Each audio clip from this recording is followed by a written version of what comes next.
घर के मंदिर में अगर हनुमान जी मूर्ति है तो रोज ये चीज चढ़ाना शुरू कर दो। मेरी गारंटी है घर से गरीबी हमेशा के लिए भाग जाएगी।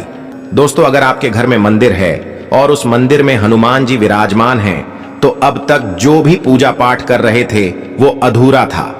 हाँ, अधूरा था, क्योंकि एक छोटी सी चीज जो रोजाना हनुमान जी को चढ़ाई जाती है, वही चीज तुम्हारे जीवन की दरिद्रता, कंगाली और दुर्भाग्य को खत्म कर सकती है।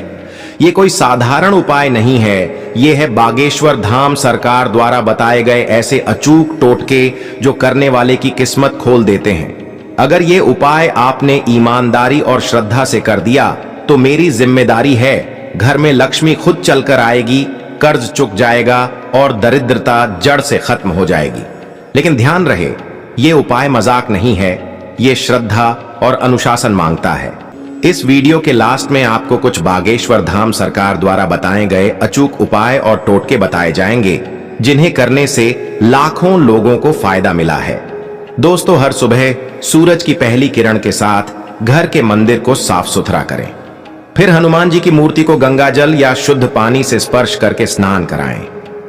अब बात आती है उस दिव्य चीज की, जिसे चढ़ाने से गरीबी हमेशा के लिए घर से भाग जाती है, और वो चीज है गुड़ और चना। जी हां, हर मंगलवार और शनिवार के दिन, लेकिन अगर रोज संभव हो तो और भी अच्छा, हनुमान जी को साफ चने और गुड़ का भोग लगाएं। लेकिन सिर्फ भोग लगाना काफी नहीं है। चने और गुड़ को पहले अपने हाथों से शुद्ध जल से धो लें, फिर एक पीतल या मिट्टी की छोटी थाली में रखें और AUM हाँ हनुमते नमः मंत्र के 11 बार जाप करते हुए उन्हें अर्पित करें। इस भोग के साथ एक लाल फूल जरूर चढ़ाएं। याद रखें, हनुमान जी को जो चीजें प्रिय हैं वो कभी खाली हाथ नहीं लौटाते, और गुड़ चना तो उनके सबसे प्रिय भोगों में से एक है। दोस्तों, जब आप हनुमान जी को ये भोग अर्पित करते हैं तो तुरंत उनके सामने दीपक जलाएं। दीपक में तिल का तेल भरें और उसमें 2 बातियां लगाएं, एक गरीबी हटाने के लिए और दूसरी सुख समृद्धि के लिए। अब उसी दीपक के सामने बैठकर हनुमान चालीसा का पाठ करें, लेकिन पाठ में मन और शब्द दोनों शुद्ध होने चाहिए। पूरे भक्ति भाव से जब आप यह चालीसा पढ़ेंगे तो हनुमान जी की कृपा ऐसे बरसेगी कि जिस दिशा में आपके घर का दरवाजा है, उसी दिशा से धन का आगमन शुरू हो जाएगा।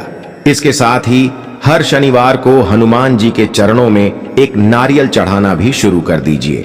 इस नारियल को अपनी आर्थिक समस्या के प्रतीक रूप में मानें, और जब आप उसे चढ़ाते हैं तो पूरी श्रद्धा से कहें कि हे पवन पुत्र, मेरा बोझ अब आपका है।